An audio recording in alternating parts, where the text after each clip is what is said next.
Universidad Nacional de Verano 2014. All right.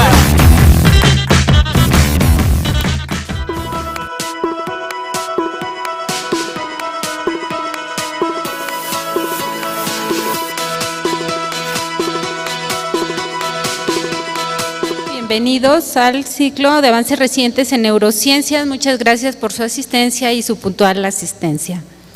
En esta ocasión iniciará con la plática Estimulación magnética transcraneal en las epilepsias la doctora Lilia María Morales Chacón, quien nos acompaña de La Habana, Cuba, y me voy a permitir dar una brevísima reseña curricular de la doctora. La doctora Morales Chacón es médico de formación por la Escuela de Medicina en La Habana, obtiene su primer grado de especialidad en neurofisiología clínica en el 94 y en el 99 obtiene el segundo grado en la especialidad de neurofisiología clínica, es profesor investigador de tiempo completo y obtiene el grado de doctorado en la Escuela de Ciencias Médicas en La Habana, Cuba. La doctora es jefe del Servicio de Neurofisiología Clínica en el Centro Internacional de Restauración Neurológica en La Habana, Cuba.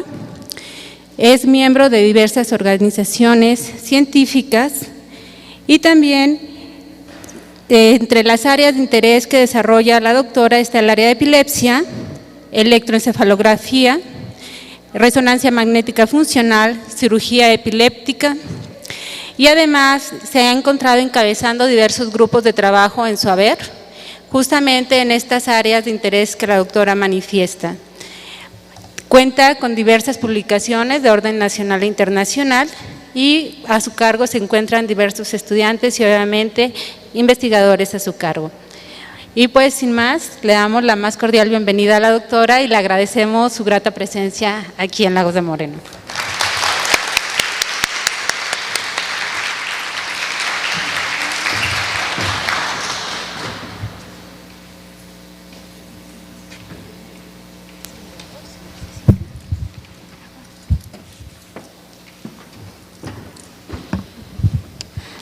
Buenos días. ¿Sí me escuchan? Sí. Bueno, yo apelando quizás a los cursos que se dieron en la tarde de ayer, que hablaban incluso de la multidimensionalidad de la memoria, yo quiero entonces agradecer, y se ha planteado por muchos quizás que es la memoria del corazón. Quiero agradecer en primer lugar a la doctora María Isabel, todos los que han hecho posible este curso, que desde ya es un éxito. Yo creo que solo la intencionalidad de hacer cursos como estos vale la pena y estoy segura que todos terminarán muy reconfortados de esta actividad. Pues bueno, yo vengo a hablar entonces de un área en la que quizás todos los aquí presentes han tenido alguna aproximación. A ver, en este auditorio, ¿quiénes han tenido alguna aproximación a las epilepsias?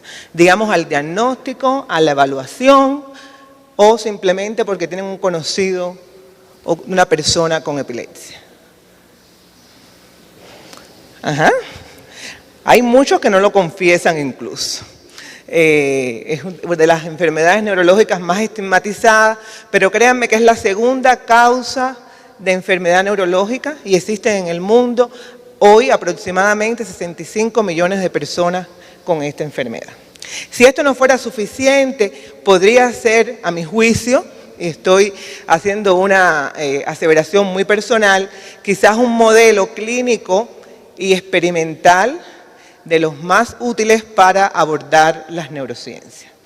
Y de eso yo voy a tratar de convencerlos hoy y mañana en las dos presentaciones que me corresponden en este curso.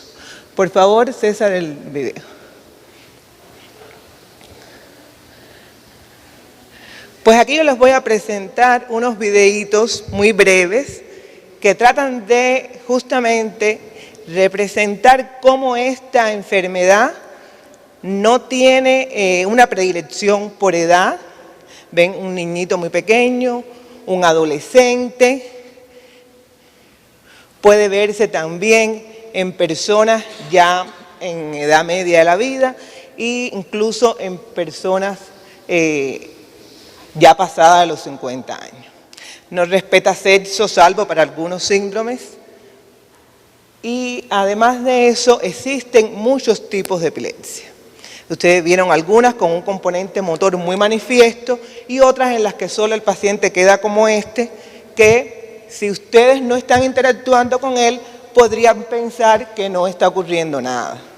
Sencillamente es una persona que no responde y que tiene automatismos de cualquier tipo que pueden ser tan complejos como pero que usted puede pensar que no están en el curso de una epilepsia. Ajá. Entonces ese es el primer mensaje. La epilepsia puede afectar a cualquier edad, puede tener un grupo de síntomas y signos que lo caracterizan, que pueden ser muy diversos, y eso es muy importante que ustedes, sobre todo los estudiantes, los conozcan, porque tradicionalmente cuando hablamos de epilepsia todo el mundo piensa en convulsiones, aquella persona que conocí que se cayó, que echó espuma por la boca, etcétera, etcétera.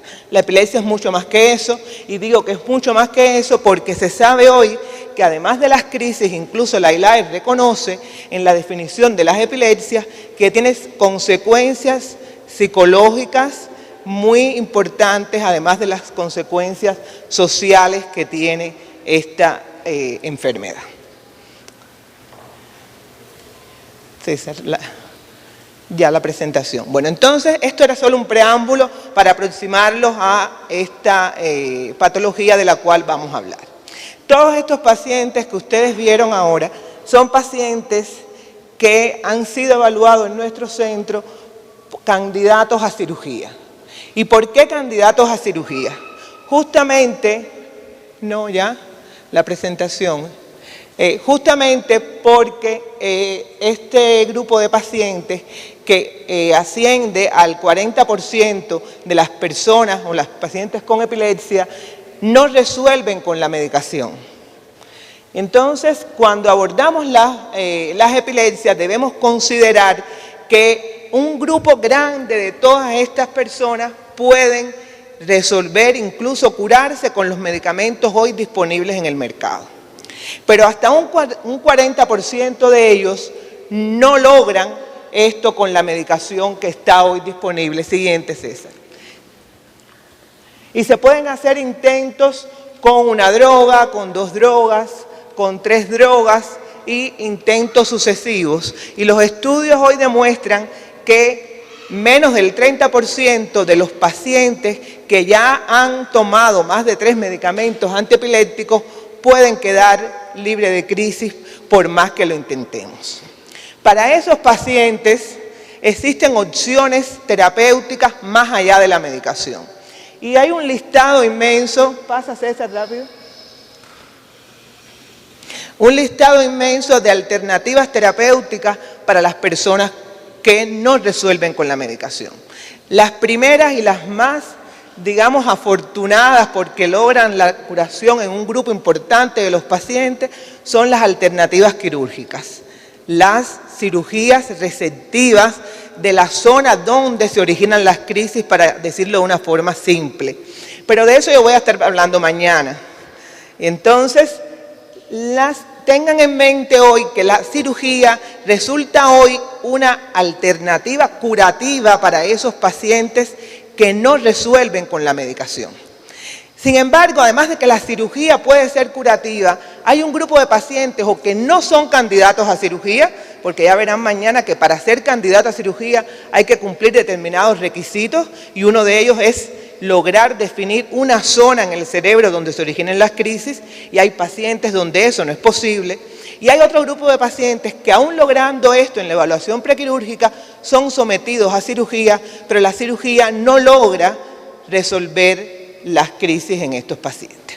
Para ese grupo de pacientes existen hoy otras opciones, que están algunas con un grado de aprobación ya conocido desde hace muchos años, desde finales del siglo pasado, como la estimulación del nervio vago, y otras mucho más recientes como la estimulación cerebral profunda de determinados blancos en el cerebro, como son el tálamo, como puede ser el cerebelo, como puede ser el núcleo subtalámico, y existen además otras alternativas menos conocidas, pero que potencialmente cumplen todos los requisitos para nominarse como candidatas a alternativas terapéuticas en epilepsia. Y una de ellas es la estimulación magnética transcraneal, que es de las que yo les voy a comentar algunos detalles en la mañana de hoy. Siguiente. Pues ya les dije que la cirugía es una alternativa curativa y de eso voy a tratar de convencerlos mañana. Así que hoy les dejo solo este mensaje de que es hoy es más eficiente que la farmacoterapia en los pacientes que son fármacos resistentes y que puede ser curativa en un grupo importante de los pacientes. Quiere decir que la primera opción cuando tenemos un paciente intratable con medicamentos es la evaluación prequirúrgica para cirugía. Yo les voy a hablar ahora de otro momento y de otras condiciones. Pacientes no candidatos a cirugía, pacientes que no resuelven con la medicación, para los cuales también debemos tener opciones. Siguiente. Entonces, les decía que la cirugía puede fallar.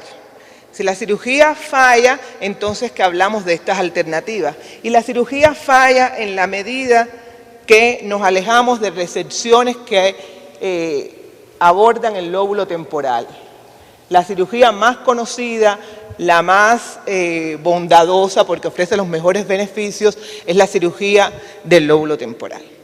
Y existen otras alternativas quirúrgicas y en la medida que nos vamos alejando del lóbulo temporal, llegamos al frontal o hacemos otro tipo de cirugías paliativas, el éxito quirúrgico ya no es tan bueno. Siguiente. Pues en ese contexto es que se insertan las terapias neuromoduladoras, esta de las que les estaba tratando de introducir, y en ese contexto están la estimulación cerebral profunda, la estimulación responsiva o de lazo cerrado, y están también la estimulación magnética transcraneal. ¿Qué bondades ofrecen? Pues ahí están listadas. Primero que es reversible, usted pone un estimulador y lo puede quitar cuando usted quiera y no es como una cirugía receptiva en la cual después que usted quitó el pedazo ya no le queda otra opción, ¿no? Es ajustable según las necesidades del paciente, se pueden influenciar diferentes áreas blanco y se pueden estimular generalmente focos o zonas que no son resecables de forma segura con la cirugía de epilepsia. Siguiente. Pues bien, existen varias técnicas de neuroestimulación. Pueden ser estimulando el sistema nervioso central y estimulando el sistema nervioso periférico. Siguiente, la más utilizada y está aprobada como una alternativa terapéutica en los pacientes con epilepsia es la estimulación del nervio vago. Y está aprobada desde el año 95 más o menos. Se hicieron muchos ensayos clínicos y hoy se sabe que hay un grupo de pacientes que logran disminuir las frecuencias de crisis a más del 60% después de la estimulación del nervio vago. Es un proceder bastante, aun cuando es invasivo, es un proceder bastante inocuo y fácil de realizar. Siguiente. Existe además, que está aprobada solo en Europa, la estimulación del núcleo talámico anterior, que se suma a todo este listado de estructuras que pueden ser estimuladas para epilepsia, pero que hoy la que está aprobada en Europa es la estimulación del núcleo talámico anterior, justo por su participación en el circuito límbico, y eso lo ha hecho muy atractivo para la terapia de pacientes con epilepsia focales. Siguiente. Siguiente. Y entonces, nosotros tratamos de abordar la estimulación magnética transcraneal como una potencial alternativa para los casos donde las alternativas quizás de estimuladores resisten, además de los inconvenientes que ya les he planteado, pueden resultar muy caras. La estimulación cerebral profunda es una estimulación cara, igual que la estimulación del nervio vago. Y sepan ustedes que más del 80% de las personas con epilepsia viven en países en desarrollo. Por tanto, acceder a un estimulador que cuesta por paciente $10.000, además de toda la evaluación prequirúrgica, que a veces también es tan cara como el estimulador, podría ser una alternativa muy cara para nuestros países. Entonces, la estimulación magnética transcraneal originalmente apareció como una técnica neurofisiológica. Una técnica neurofisiológica para evaluar el sistema motor. De forma rutinaria, en la neurofisiología clínica, se evalúan con mucha facilidad y desde hace mucho tiempo los sistemas sensoriales, las vías sensoriales.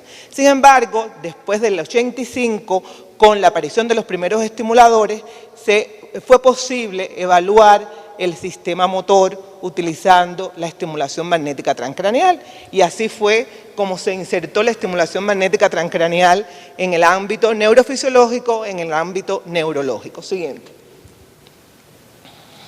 Pues se ha utilizado la estimulación magnética transcraneal, y aquí en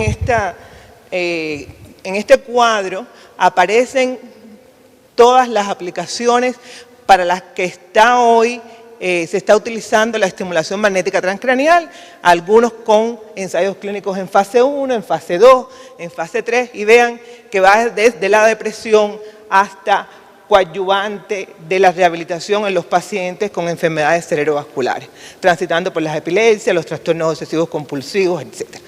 Siguiente.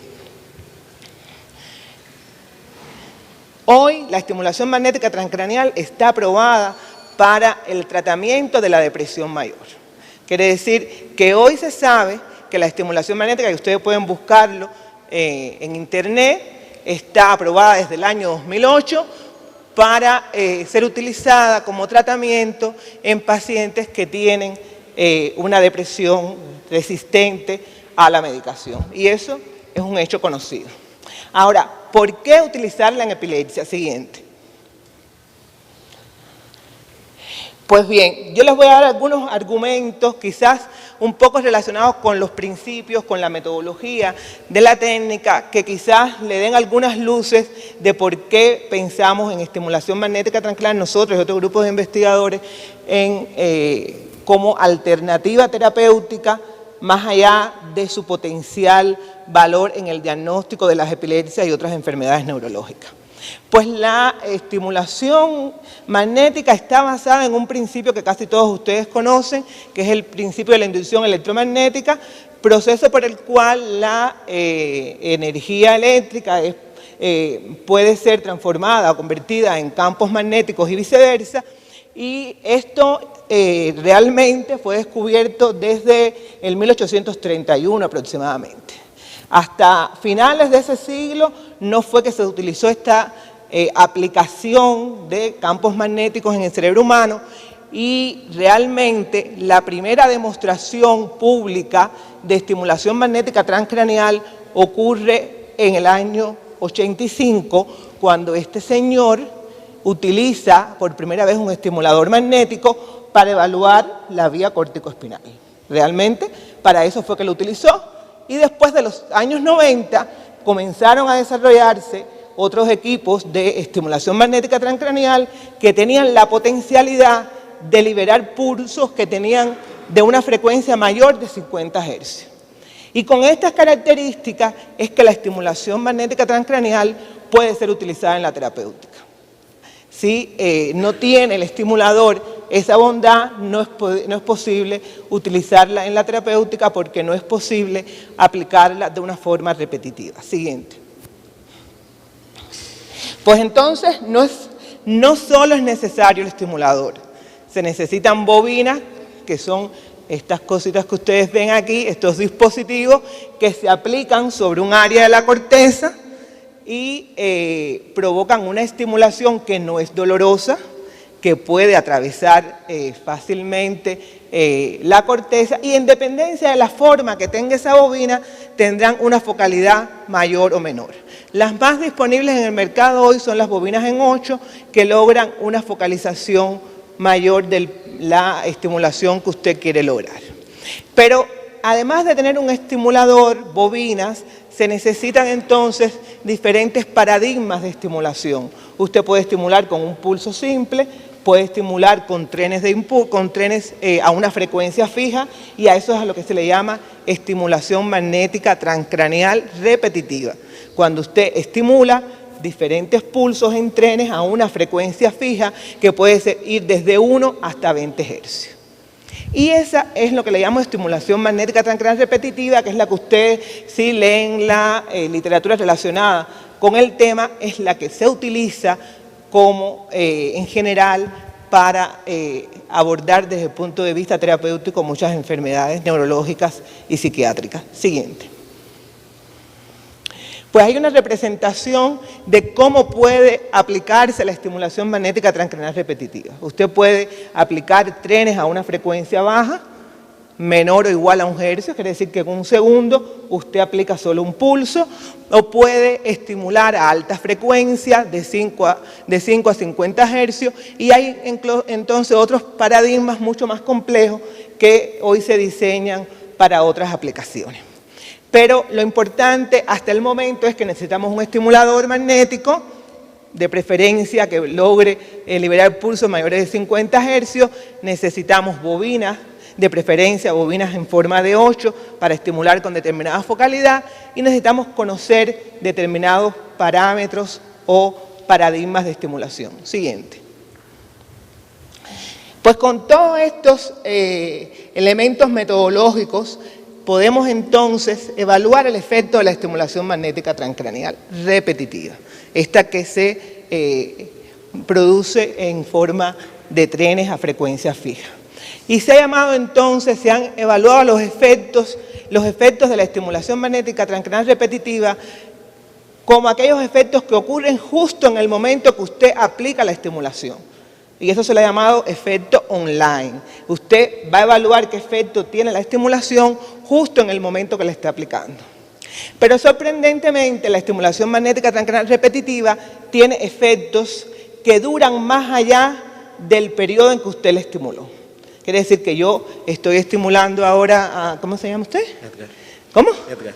Edgar. A Edgar yo lo estimulo ahora con un tren de 1 hercio, con estimulación magnética transcranial repetitiva, y puedo obtener, después que ha cesado la estimulación, si yo le hago un estudio de resonancia magnética funcional o le hago un electroencefalograma, puedo saber que existen efectos en la zona que le estimulé y más allá de ella, en zonas relacionadas o conectadas con esta zona estimulada, que duran después que cesa el estímulo.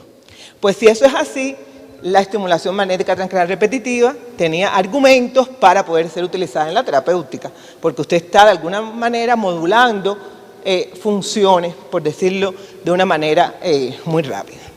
Siguiente. Entonces tenemos efectos que son online en el momento que estimulo y tenemos efectos offline que son los efectos que quedan después que yo apliqué la estimulación. Y eso es lo que se utiliza en la terapéutica. Siguiente. Pues claro, ustedes dirán, estimulación magnética, estimulación eléctrica en epilepsia. Si eso, generalmente cuando uno habla de eso, dice, bueno, eso puede generar crisis, ¿no? ¿Es segura la estimulación magnética transcranial o no es segura? Pues bueno, los primeros reportes de estimulación magnética transcranial en epilepsia, por supuesto que se hicieron en pacientes que tomaban fármacos, en pacientes que tenían epilepsias refractarias, y en realidad, aunque fueron pocos los casos reportados, son pocos los casos que están reportados en la literatura, sí se han reportado crisis inducidas por estimulación magnética transcranial. Eso hizo, y hay otros efectos adversos relacionados con la estimulación magnética transcranial, igual que con la estimulación por corriente. Eso hizo que entonces se dedicara una parte de esta historia de la estimulación magnética transcranial a evaluar cuáles eran las condiciones de seguridad para aplicar la estimulación magnética transcranial. Siguiente. Y créanme que existen hoy en la literatura guías o recomendaciones de cómo usted debe aplicar la estimulación magnética transcranial, a qué individuos y en qué individuos no debe aplicarla. Este es un artículo que publicó nuestro grupo que justamente, y yo les confieso que fue por accidente, utilizando la estimulación magnética transcranial como alternativa complementaria en la rehabilitación de pacientes con enfermedades cerebrovasculares, estimulando a altas frecuencias, fue un paciente que tuvo una crisis durante la sesión de estimulación magnética transcranial. Y realmente esto nos permitió incluso corroborar algunos argumentos que hoy existen de como medida de seguridad no utilizar estimulación magnética transcraneal en personas que tienen grandes factores de riesgo para tener crisis convulsiva. Este era un paciente, en primer lugar, con una enfermedad cerebrovascular, en segundo lugar, era un paciente alcohólico y además de eso, era un paciente que, por supuesto, tenía descargas epileptiformes en el electroencefalograma y el paradigma o el protocolo de estimulación que se estaba utilizando, apelando al principio de rivalidad interhemisférica, era un protocolo de estimulación a alta frecuencia. Entonces, siguiente. De este artículo y de otros que han aparecido en la literatura, aprendimos que es necesario establecer los márgenes de seguridad de la técnica, que existen condiciones, por supuesto, fisiopatológicas entre los sujetos sanos y los pacientes. Por tanto, esas cosas hay que tenerlas en cuenta. Además de eso, que la identificación de actividad epileptiforme en el electroencefalograma puede ser una señal de alarma cuando usted va a utilizar paradigmas de alta frecuencia como alternativa terapéutica. Y además no utilizar cuando existen condiciones crónicas comórbidas como la adicción al alcohol, a otras drogas y también el síndrome de abstinencia. Siguiente. Pues así han salido un grupo de recomendaciones y guías, afortunadamente también para adolescentes. Y hoy casi todo el mundo, cuando va a utilizar un paradigma o un protocolo de estimulación magnética transcraneal con usos terapéuticos, se aferra a seguir estas guías porque realmente son muy importantes para lograr tener una seguridad en el ensayo que usted esté realizando. Siguiente. Pues bueno, esto resume un poco lo que les he dicho. Quizás sería importante sumar que esto ocurre fundamentalmente cuando se utiliza estimulación a alta frecuencia, es decir, una estimulación a más de 1 hercio. Siguiente. Pues bien, estos aspectos metodológicos, si los tomamos en cuenta, podemos entonces empezar a hablar de la utilización potencial de la estimulación magnética transcraneal no solo como alternativa terapéutica, sino como evaluación y diagnóstico en los pacientes con epilepsia. Entonces, siguiente. Cuando utilizamos la estimulación magnética transcraneal como alternativa terapéutica o la utilizamos para la evaluación diagnóstica de cualquier patología neurológica, hay que tener en cuenta determinados parámetros que yo no se los voy a explicar ahora porque realmente son muy complicados, pero son aquellos parámetros que nos permiten decir, bueno, el efecto de la estimulación magnética transcraneal en este paciente fue un incremento de la excitabilidad o fue una disminución, y son parámetros que están relacionados con la combinación de la estimulación magnética transcraneal y parámetros de electromiografía, es decir, la evocación de un potencial motor, el umbral motor, las curvas de reclutamiento producto de la inhibición o la facilitación de respuestas utilizando estímulos pareados.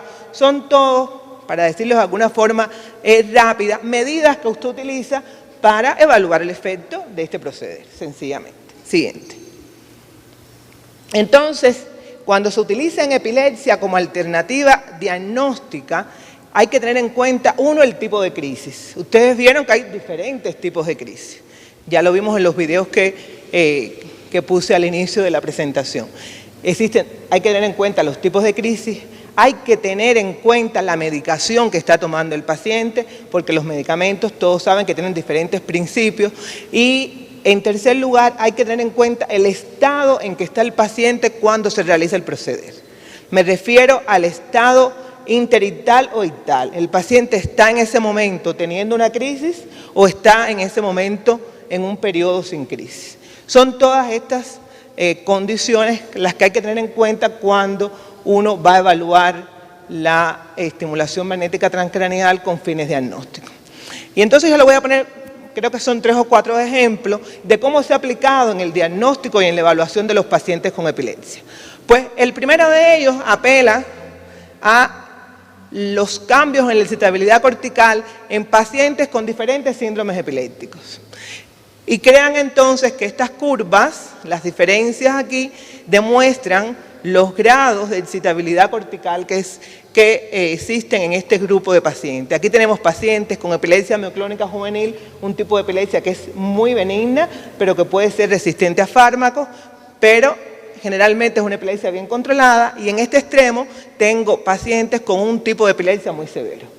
Y vean entonces, sin saber mucho de esto, cómo estas curvas son completamente diferentes, con mayores grados de excitabilidad cortical en los pacientes con epilepsia mioclónica juvenil.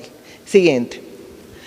Igualmente, en otros síndromes realmente catastróficos en la infancia, como el síndrome de Lennox-Gastaut, cuando lo comparamos con otros síndromes, aquí tenemos pacientes con síndrome de Lennox, el hemisferio izquierdo, el hemisferio derecho, epilepsias generalizadas idiopáticas que son muy benignas y epilepsias focales.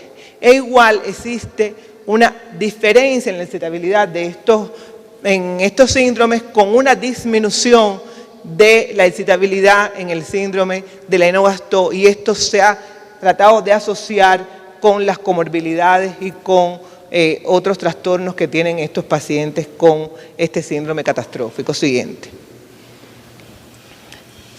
Igual existen diferencias, cambios en la excitabilidad cortical, que aun cuando no sepamos nada de esto, intuitivamente podemos pensar que no es lo mismo el grado de excitabilidad cortical que se tiene en el estado antes de tener una crisis, en el momento mismo de la crisis y periodos entre las crisis. Y eso también se ha evaluado con estimulación magnética transcraneal.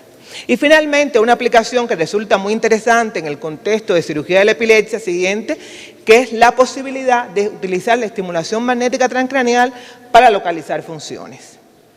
Y eso es realmente atractivo cuando usted necesita, siguiente César, cuando usted necesita realizar una cirugía de epilepsia en áreas que son elocuentes, áreas que usted no debe resecar porque comprometen funciones muy importantes para el paciente.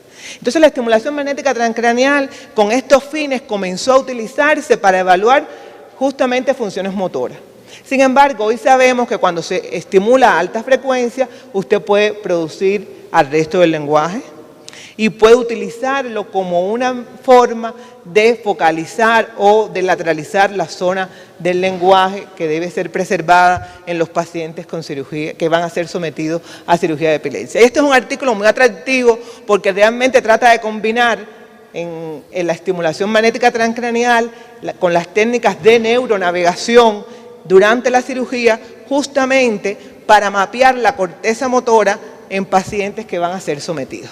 Pues entonces la estimulación magnética transcraneal, además de las bondades que yo trataré de convencerlos en los minutos que me quedan en la terapéutica, puede ser utilizada simplemente para diagnóstico, para evaluar los diferentes grados de excitabilidad cortical y puede ser utilizada en la cirugía de epilepsia.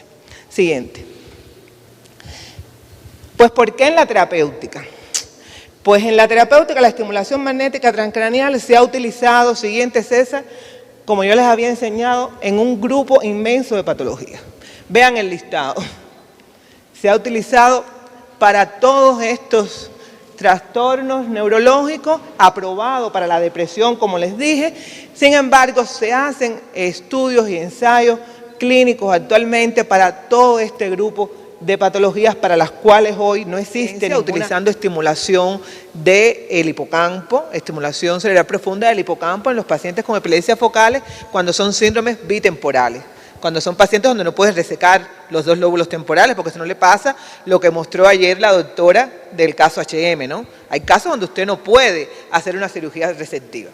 Entonces, en esos la estimulación de la zona epileptogénica y la estimulación del núcleo talámico anterior parecen ser los blancos potenciales más utilizables y con mejor eficacia en estos momentos. En Europa ya está aprobado el núcleo talámico anterior.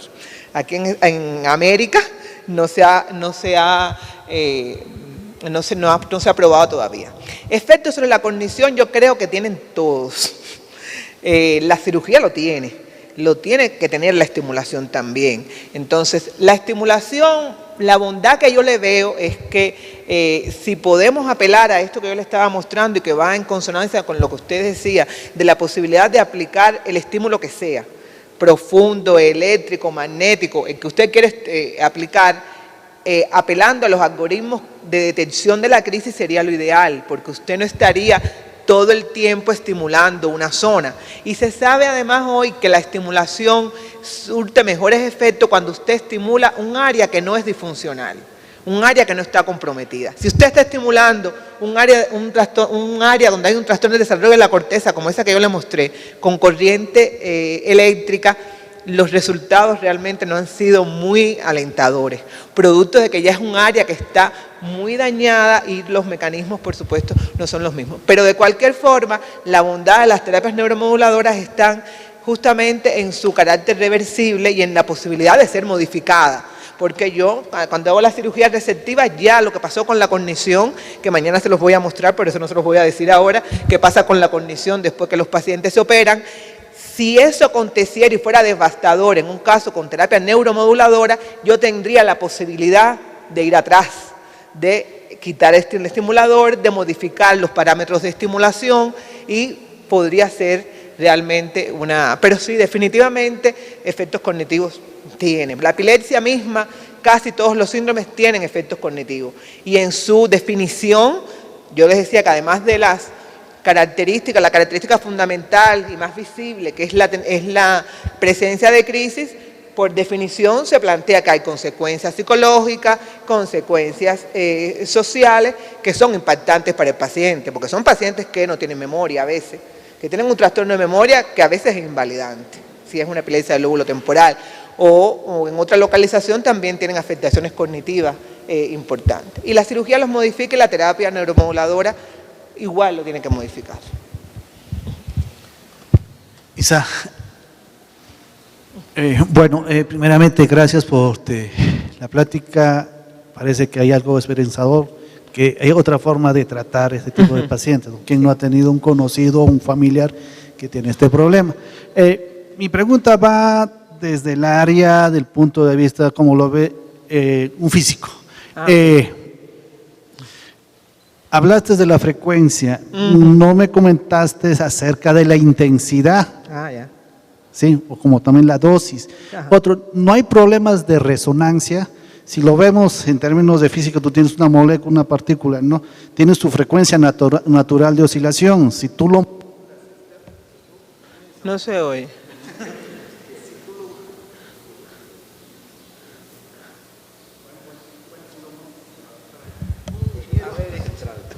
Bueno, ahora sí, disculpa, gracias. Entonces, si lo modulas externamente, ya sea con una señal magnética, tienes la amplitud, tienes la frecuencia, inclusive el tiempo de exposición. Entonces, hay problemas de resonancia. En este caso, en lo que estás aplicando, ¿no podrás tener ese problema de resonancia? Bueno, con relación a la intensidad, sí. Y yo no sé si quizás fue muy rápido, pero creo haber dicho que entre las medidas de seguridad está aplicar estímulos a una baja intensidad, porque las altas intensidades del estímulo han demostrado que están asociadas con la inducción de crisis en estos pacientes. Eso es por un lado. Yo no soy física, en términos de resonancia no te podría decir. Lo que sí te puedo decir que en las medidas de seguridad también está que los pacientes, por supuesto, no deben tener implantado ningún marcapaso cardiovascular, incluso no deben tener ningún aditamento ferroso, etcétera, en el cerebro, ese tipo de cosas. Efectos de resonancia no te puedo decir, no tengo experiencia con relación a eso, pero yo creo que puedan existir. Si se podría ver una neurona o una parte del cerebro, ustedes son más expertos en eso, que tuviera una frecuencia natural de oscilación. Muy interesante. La neurona, digamos, si podemos ver este grupo de neuronas, siempre el físico, nosotros también pensamos en eso. Y ahora realmente lo que nosotros estamos haciendo en el laboratorio está en consonancia con eso. Estamos tratando de evaluar qué pasa con las frecuencias del electroencefalograma cuando se aplican diferentes paradigmas de estimulación eléctrica, es lo que estamos haciendo, en sujetos sanos. sanitos, sin que tengan ningún tipo de patología, estudiantes, residentes nuestros, alumnos, etcétera. Le estamos aplicando la estimulación, diferentes paradigmas de estimulación eléctrica, y estamos evaluando qué pasa justamente con la potencia absoluta, con la energía relativa, con la frecuencia media total del electroencefalograma en esos pacientes cuando usted varía los paradigmas. Seguramente que va a haber cambios. No lo puedo adelantar nada, pero sí hay cambios. Porque en el área de física, cuando tratamos nosotros redes complejas en nuestros modelos matemáticos, en nuestro sistema, y ahí existen técnicas, bueno, que se llama... Gracias. Hago entrega de su reconocimiento. Muchísimas gracias, doctora. Interesantísima su plática.